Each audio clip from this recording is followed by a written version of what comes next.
आज मी खूप वर्षानंतर माझ्या एका मित्राला भेटलो होतो. तो माझा कॉलेजचा खास मित्र होता, अजय.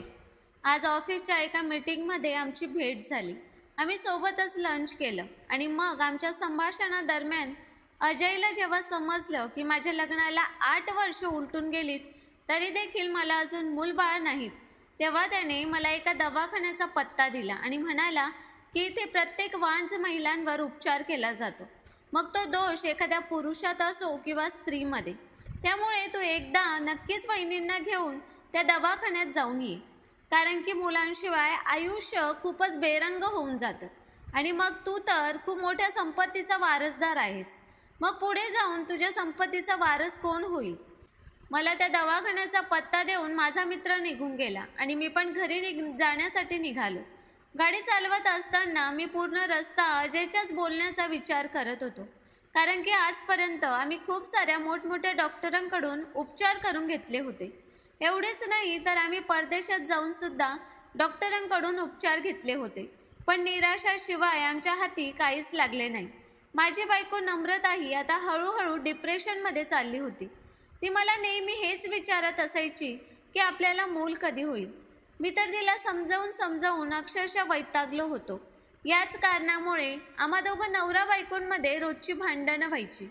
रागाच्या भरात कधी कधी तर माझ्या मनात असा देखील विचारायचा की मी दुसरं लग्न करावं, परंतु मी कोणत्याही किमतीत नम्रताला सोडून दुसऱ्या बाईसोबत नवीन संसार सुरू करण्याचा विचार देखील करू शकत नव्हतो, कारण माझं नम्रतावर खूप प्रेम होतं आणि त्यामुळेच तर आजपर्यंत मी आमच्या या नात्याला सांभाळत होतो.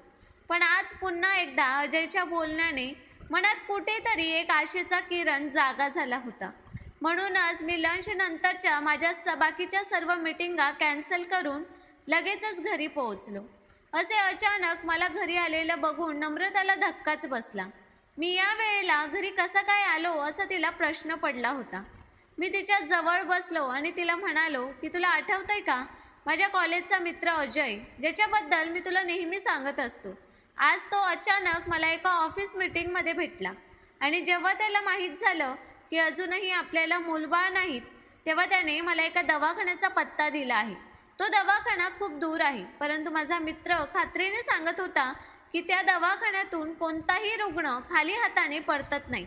सगळ्यांनाच तिथल्या उपचाराने फरक पडला आहे. माझं हे बोलणं ऐकताच नम्रता पटकन उठून उभी राहिली आणि म्हणाली की अरे मग चला ना, आपण आत्ताच जाऊया. तुम्ही कोणत्या गोष्टीची वाट बघतायत? नम्रता तर कधीचीच याच गोष्टीची वाट बघत होती, कारण गेल्या 8 वर्षापासून ती देखील मुलासाठी खूपच तळमळत होती आणि सर्वात जास्त टेन्शन तिला या गोष्टीचं होतं की मी दुसरे लग्न तर करणार नाही ना, आणि यामुळेच ती हळूहळू डिप्रेशनमध्ये चालली होती. मी नम्रताला म्हणालो की तू जाण्याची तयारी कर, आपण उद्या तिकडे जायला निघू. तो दवाखाना इथून 4-5 तासाच्या अंतरावर आहे. हे ऐकून नम्रताच्या चेहऱ्यावर मला एक वेगळाच उत्साह, आनंद दिसू लागला. जेव्हा कधी आम्ही कुठे उपचारासाठी जायचो तेव्हा देखील ती अशीच आनंदी आणि उत्साही दिसायची, पण मग जेव्हा उपचाराच्या नावाखाली तिला काहीच गुण यायचा नाही, तेव्हा तिचा तो उत्साह, तिचा तो आनंद मातीमोल व्हायचा. मग ती पुन्हा तिच्या दुःखांच्या काळोखात हरवून जायची. यावेळी तिच्या चेहऱ्यावरचा तो आनंद बघून मी देवाकडे मनापासून प्रार्थना केली की देवा, कोणता तरी असा चमत्कार कर की ज्यामुळे माझ्या बायकोच्या चेहऱ्यावरील हा आनंद कधीही नाहीसा होणार नाही. मग दुसऱ्या दिवशी सकाळीच आम्ही त्या दवाखान्यात जायला निघालो. जेव्हा मी तिथे पोहोचलो तेव्हा मला समजलं की त्या दवाखान्यात फक्त वांझ महिलांवरच उपचार केले जातात. दुसऱ्या इतर कोणत्याही आजारावर तिथे उपचार केले जात नाही. हे ऐकून मला आणखीनच बरं वाटलं की जर फक्त एकाच आजारावर इथे उपचार होत आहे तर नक्कीच इथे चांगला उपचार होत असेल. आणि सोबतच माझा मित्र अजयने देखील त्या दवाखान्याची खूप स्तुती केली होती, कारण त्याच्या बहिणीला याच दवाखान्यातून उपचार घेतल्यानंतर आनंदाची बातमी मिळाली होती. मी आणि माझी बायको वेटिंग रूममध्ये बसलो होतो. त्या ठिकाणी खूपच गर्दी होती. सगळ्या महिला नम्रतासारख्याच होत्या. काही महिलांना नम्रताने विचारपूस केली तेव्हा तिला त्या महिलांचं बोलणं ऐकून जरा दिलासा मिळाला की ते सगळ्या महिला त्याच उपचारासाठी आल्या आहेत आणि सगळ्याजणी त्या दवाखान्याची खूप स्तुती करत होत्या की इथले डॉक्टर खूप चांगल्या पद्धतीने रुग्णांसोबत वागतात आणि उपचार देखील खूप चांगला करतात. पण फक्त या ठिकाणी उपचारासाठी पैसे खूप जास्त लागतात. खरं तर मला पैशांची अजिबात काळजी नव्हती, कारण की परमेश्वराच्या कृपेने आमच्याजवळ सर्व काही होतं. फक्त आयुष्यात एकाच गोष्टीची कमतरता होती, ते म्हणजे मूल. आणि त्यासाठीच आम्ही पाण्यासारखा पैसा खर्च करायला तयार होतो. आणि यासाठी आजपर्यंत तर आम्ही लाखो रुपये खर्च देखील केले होते. मग जवळजवळ 2.5 तासानंतर आमचा नंबर लागला. तेव्हा आम्ही दोघेही डॉक्टरांच्या कॅबिनमध्ये गेलो. तिथे एक मध्यमवयीन फिमेल डॉक्टर खुर्चीवर बसलेली होती. तिने नम्रताच्या हातातून रिपोर्टची फाईल घेतली आणि मग ते रिपोर्ट तपासू लागली. गेल्या कित्येक वर्षांपासून माझ्या बायकोने कित्येक प्रकारच्या अल्ट्रासाऊंड टेस्ट, ब्लड टेस्ट अशा खूप साऱ्या टेस्ट केल्या होत्या आणि त्या सगळ्या टेस्टचे रिपोर्ट ती आज सोबत घेऊन आली होती. ते रिपोर्ट चेक केल्यानंतर काही वेळाने त्या डॉक्टर मॅडमांनी सांगितले की हे रिपोर्ट खूप जुने आहेत, त्यामुळे आम्हाला अजून काही नवीन टेस्ट कराव्या लागतील आणि मगच आम्ही तुमच्यावर उपचार करायला सुरुवात करू. काळजी करण्याची काही गरज नाही. त्या डॉक्टर मॅडमांनी काही टेस्ट लिहून दिल्या आणि सांगितले की तुम्ही आत्ताच या सर्व टेस्ट करून घ्या आणि मग 2 आठवड्यानंतर तुम्हाला रिपोर्ट मिळतील. तेव्हा येऊन मला हे रिपोर्ट दाखवा. काळजी करू नका, सर्व काही व्यवस्थित होईल अशीच मनात आशा बाळगा. मग तुम्हाला देखील लवकरात लवकर गुड न्यूज मिळेल. डॉक्टरांच्या म्हणण्यानुसार मी नम्रताला त्याच दवाखान्याच्या लॅबमध्ये घेऊन गेलो. तेव्हा तिला टेस्ट करण्यासाठी आतमध्ये एका खोलीत नेण्यात आली आणि मी बाहेरच थांबलो होतो. मी बघितलं की त्या दवाखान्यामध्ये खूप साऱ्या तरुण मुली होत्या. त्या सगळ्याच दिसायला अगदी सुंदर होत्या, परंतु त्या मुली नाही डॉक्टर होत्या आणि नाही रुग्ण. मग माहीत नाही त्या मुली त्या लॅबमध्ये काय करत होत्या. सगळ्याच्या सगळ्या जणी हातावर हात ठेवून अगदी आरामात निवांत बसल्या होत्या. मी कितीतरी वेळ त्यांच्यावर लक्ष ठेवून होतो, परंतु तरी देखील मला या गोष्टीचा अंदाज लावता आला नाही की त्या मुली तिथे काय करतात. मग काही वेळानंतर माझी बायको टेस्ट करून बाहेर आली. रिपोर्ट तर 2 आठवड्यांनंतर मिळणार होते आणि तेव्हाच ते डॉक्टरांना दाखवायचे होते. त्यामुळे आम्ही घरी जायला निघालो. मी माझ्या बायकोला नम्रताला म्हणालो की तू आता रोज दिवस रात्र देवाकडे हीच प्रार्थना कर की इथून तरी आपल्याला लवकरात लवकर आनंदाची बातमी मिळो. दवाखान्यातून घरी आल्यानंतर दुसऱ्या दिवसापासून मी माझ्या ऑफिसच्या कामामध्ये खूपच व्यस्त झालो होतो, कारण 2 आठवड्यानंतर मला पुन्हा एकदा दवाखान्यात जाण्यासाठी सुट्टी काढायची होती. नम्रता तर दिवस रात्र देवाकडे प्रार्थना करत होती. असेच 2 आठवडे निघून गेले आणि मग तो दिवसही आला जेव्हा आम्हाला दवाखान्यात जायचं होतं. दवाखान्यात गेल्यानंतर सर्वात पहिले आम्ही त्या लॅबमधून रिपोर्ट घेतले आणि मग डॉक्टरांजवळ गेलो. डॉक्टर मॅडमांनी ते सगळे रिपोर्ट अगदी बारकाईने पाहिले आणि मग म्हणाल्या की तुमच्या बायकोच्या रिपोर्टमध्ये जास्त काही प्रॉब्लेम नाही आहे, म्हणून मला तुमची देखील टेस्ट करायची आहे. डॉक्टरचं बोलणं ऐकून मला थोडं आश्चर्यच वाटलं. मी हैराणीने डॉक्टर मॅडमांकडे बघितलं. तेव्हा त्या बोलू लागल्या की यामध्ये एवढं घाबरण्यासारखं काही नाही. समजा जर तुमच्यामध्ये काही प्रॉब्लेम असेल तर मी तुमच्या बायकोसोबतच तुमचा देखील इलाज आत्ताच सुरू करेल आणि मग त्यामुळे तुम्हालाही जास्त वेळ वाट पाहावी लागणार नाही. तुम्ही एक सुशिक्षित व्यक्ती आहात, त्यामुळे तुम्हाला माझ्या बोलण्याचा अर्थ नक्कीच समजला असेल. ही काही इतकी मोठी गोष्ट नाहीये. कमतरता तर स्त्री पुरुष दोघांमध्येही असू शकते, त्यामुळे टेस्ट करण्यामध्ये काहीच वाईट नाही.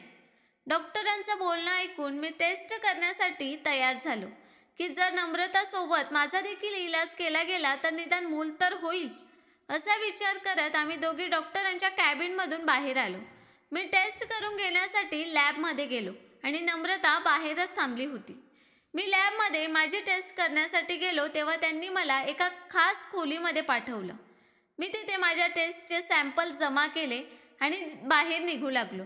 तेव्हा एकदमच मला खूप मोठा धक्का बसला, कारण की त्या खोलीमध्ये एक तरुण मुलगी येत होती. मला थोडी लाज वाटली, कारण की ती खोली पुरुषांसाठी होती. तिथे पुरुषांची एक खास टेस्ट केली जात होती. मग असं असताना ही तरुण मुलगी आतमध्ये कशी आली होती? कदाचित तिचा त्या लॅबसोबत संबंध होता, त्यामुळेच तिला त्या लॅबमध्ये येण्यापासून कोणीही अडवलं नाही.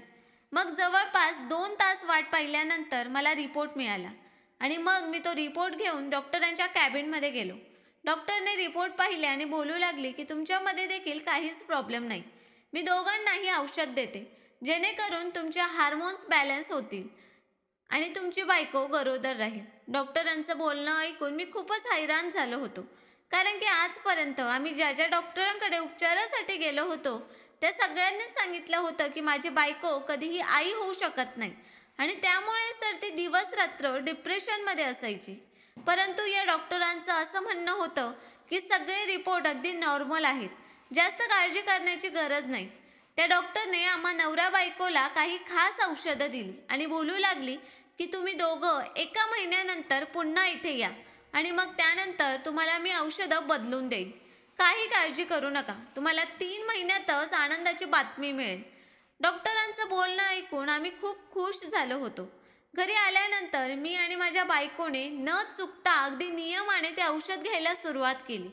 मग हळूहळू असेच दिवस निघून जात होते. आम्ही दोघं रोज हाच विचार करायचो की आता आपल्याही घरात एक नवीन पाहुणा येणार आहे, तेव्हा आता आपल्या आयुष्यात फक्त आनंदच आनंद असेल.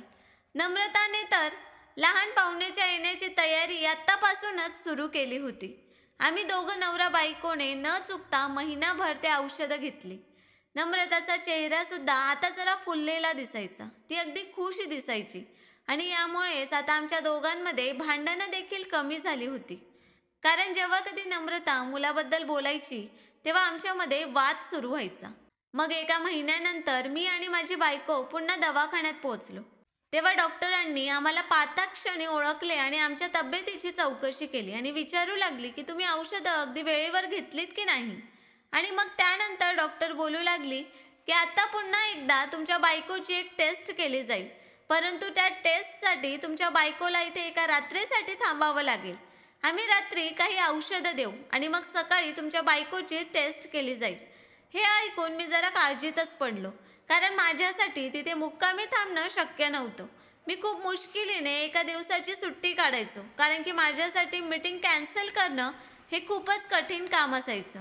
एक रात्र तिथे थांबण्याचा अर्थ होता की दुसरा दिवस देखील मला तिथेच थांबावं लागलं असतं आणि मग माझी 2 दिवसाची सुट्टी होणार. मी टेन्शनमध्ये नम्रताकडे पाहिलं तेव्हा ती बोलू लागली की तुम्ही मला ॲडमिट करून निघून जा, मी एकटी थांबेन. इथे एकाच रात्रीची तर गोष्ट आहे, परंतु माझं मन नम्रताला तिथे एकटं सोडायला तयार होत नव्हतं. आमच्याजवळ आमचे कोणी नातेवाईकही राहत नव्हते ज्याला मी नम्रतासोबत थांबायला सांगू शकेन.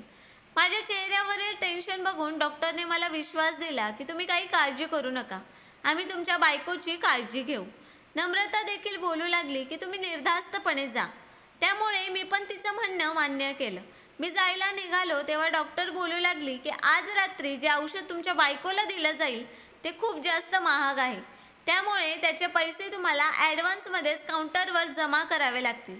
मग मी पैसे जमा करून माझ्या बायकोचं ॲडमिशन केलं आणि माझ्या बायकोला त्या खोलीत सोडायला गेलो तेव्हा तीच तरुण मुलगी तिथे आली, ज्या मुलीला मी त्या दिवशी लॅबमध्ये पाहिलं होतं. तिला पाहून मी जरा हैराण झालो. ती हसून म्हणाली की मला तुमच्या बायकोच्या देखरेखीसाठी पाठवलं आहे. तिला बघून मी विचारत पडलो, कारण ती चेहऱ्यावरून नाही डॉक्टर दिसत होती आणि नाही नर्स. मला देखील माहीत नाही ती काय करत होती. तिला माझ्या बायकोजवळ का सोडलं होतं याचाच विचार जेव्हा मी करत होतो तेव्हा ती बोलू लागली की इथे जेव्हा महिला एक रात्र थांबतात तेव्हा त्या थोड्या काळजीत असतात, त्यामुळे आम्ही त्यांच्यासोबत गप्पा मारतो, त्यांच्या काळजीला थोडं कमी करतो, आमच्या असण्याने त्यांना थोडं धीर येतो आणि बस फक्त यामुळेच आम्हाला इथं ठेवलं आहे. ती मुलगी खूपच हुशार होती. तिने माझा चेहरा वाचला होता आणि मी न विचारता स्वतः माझ्या प्रत्येक प्रश्नाचे उत्तरं देत होती. तिचं बोलणं ऐकून मी देखील थोडा निर्धास्त झालो. त्या काउंटरवर माझ्याकडून पूर्ण 1 लाख रुपये घेतले गेले आणि बाकीचं बिल तर डिस्चार्ज वेळी तयार होणार होतं.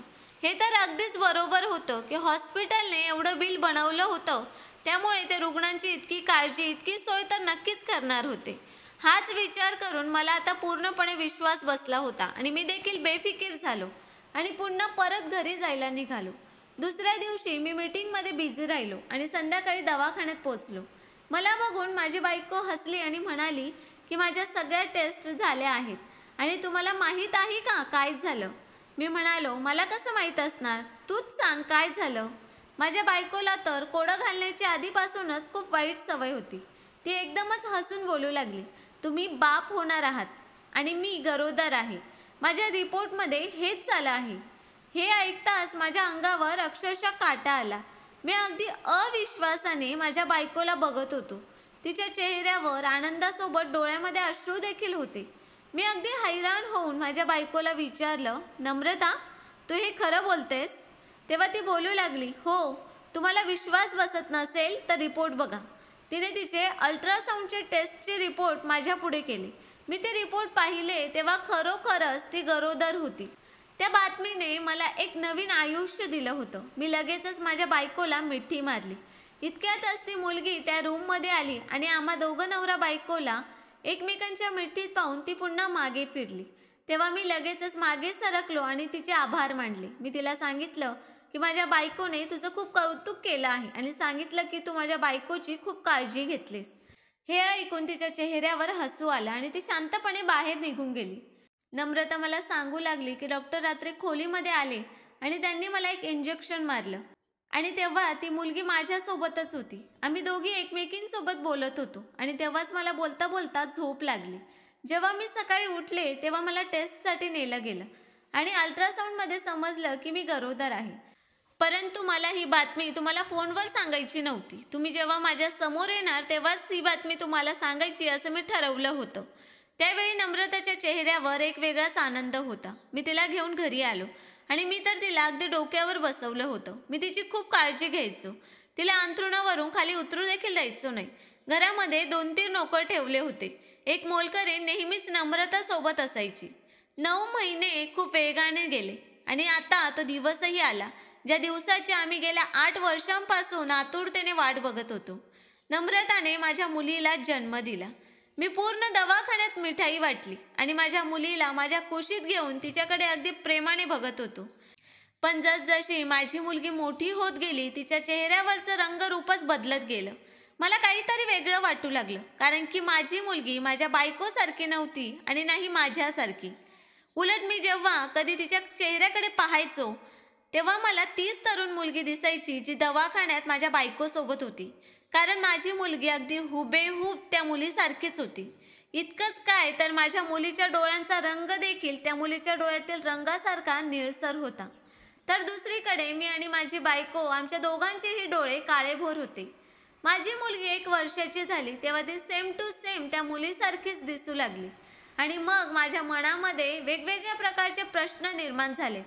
माझी बायको जी इतक्या वर्षांपासून वांस होती ती महिनाभरातच गरोदर कशी झाली? तिला एक रात्र दवाखान्यात देखील ठेवलं गेलं. माहीत नाही माझ्या डोक्यामध्ये काय काय चालू होतं. माझी बायको माझ्यासोबत नाही तर त्या मुलीसोबत थांबली होती. काहीतरी अशी गडबड नक्कीच होती जी मला माहीत नव्हती. परंतु माझ्या मुलीचा चेहरा मला ओरडून ओरडून सांगत होता की काहीतरी चुकीचं नक्कीच झालं आहे. मी कितीतरी वेळा बोलण्यात माझ्या बायकोकडून खूप वेळा जाणून घेण्याचा प्रयत्न केला की त्या रात्री नेमकं काय झालं, परंतु तिला काहीच माहीत नव्हतं. ती सांगायची की मला फक्त इतकंच आठवतंय की मला एक इंजेक्शन दिलं गेलं आणि मग काही वेळानंतर मी झोपून गेले. जेव्हा माझा संशय खूप जास्त वाढला तेव्हा मी शांतपणे माझ्या मुलीला घरातून घेऊन निघालो आणि दवाखान्यात पोचलो.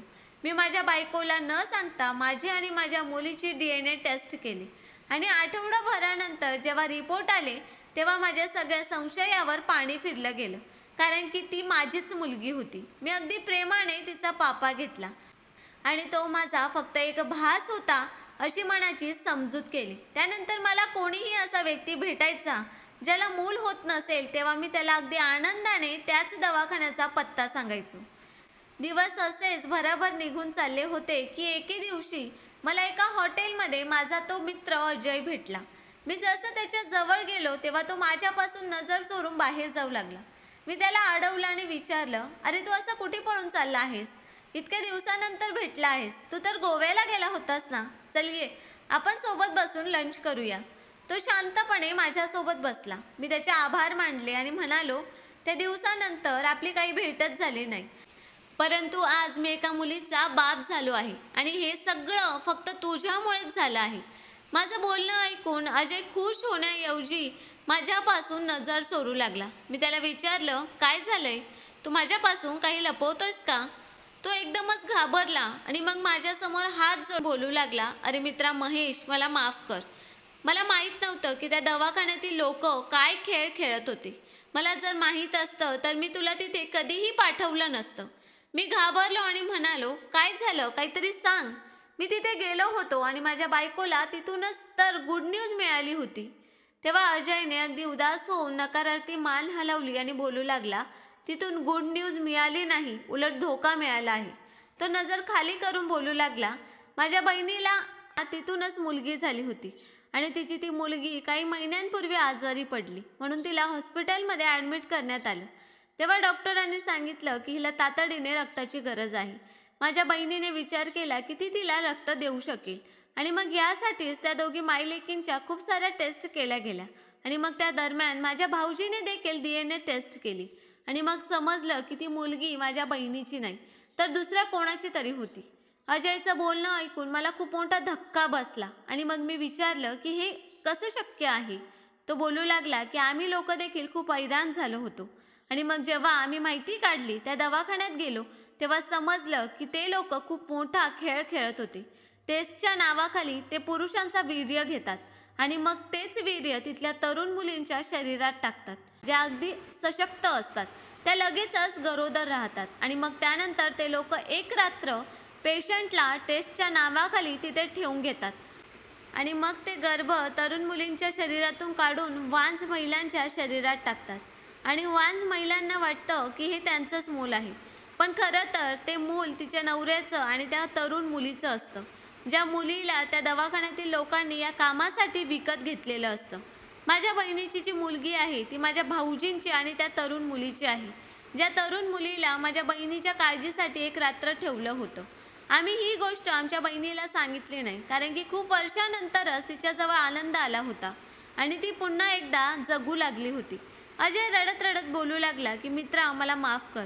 हे सगळं मला आता काही महिन्यांपूर्वीच समजलं आहे. त्यामुळे आज तुला बघून मी पळून जात होतो, कारण की मला माहीत होतं की जर मी तुझ्यासमोर बसलो तर मला तुझ्यापासून खरं लपवता येणार नाही आणि मग तुझा हा आनंद मातीमोल ठरेल. अजयचं बोलणं ऐकून खरोखरच माझ्या पायाखालची जमीन सरकली होती. मी माझी आणि माझ्या मुलीची DNA टेस्ट तर केली होती, परंतु कधी हा विचार केला नाही की तिची आई माझी बायको नसेल, म्हणून मी त्या दोघींची कोणतीही टेस्ट केली नव्हती. माझी मुलगी अगदी हुबेहूब त्या तरुण मुलीसारखीच दिसत होती, जी त्या दिवशी त्या खोलीमध्ये आली होती. नक्कीच माझ्या वीर्याला त्या मुलीच्या शरीरात टाकलं गेलं होतं आणि मग तिच्या शरीरातून गर्भ काढून माझ्या बायकोच्या शरीराच्या आत टाकलं गेलं होतं. त्या दवाखान्यातील लोक खूपच भयानक खेळ खेळत होते, कारण की त्या लोकांनी माझ्या बायकोच्या डिस्चार्जच्या वेळेला पूर्ण 5 लाखांचं बिल बनवलं होतं आणि मी देखील त्या आनंदात ते बिल भरलं होतं की मी बाप होणार आहे. काही वेळ अजयसोबत बसल्यानंतर मी घरी परत आलो. मी विचार करत होतो की बायकोला हे सर्व सत्य सांगू की नको, परंतु जेव्हा मी घरामध्ये गेलो तेव्हा माझी बायको माझी मुलगी रियासोबत खेळत होती. मला तिच्या चेहऱ्यावर जो आनंद होता, तो आनंद जर मी तिच्याकडून हिरावून घेतला असता तर कदाचित ती जिवंतपणीच मेली असती. रिया माझी आणि नम्रताची मुलगी होती. हीच गोष्ट आम्हाला माहिती होती आणि मग समाजाला देखील हीच गोष्ट माहीत होती. त्यामुळे अजून कोणाला सत्य सांगण्याची नाही गरज होती आणि नाही फायदा. मला बघून रिया तिची छोटी छोटी पावलं उचलत धावत माझ्याजवळ आली आणि मी तिला माझ्या कुशीत घेऊन तिचे पापे घेऊ लागलो. मला आता कोणालाही सत्य सांगण्याची काहीच गरज नव्हती. मी माझ्या मित्राला त्या दवाखान्याबद्दल सगळं काही सांगितलं होतं.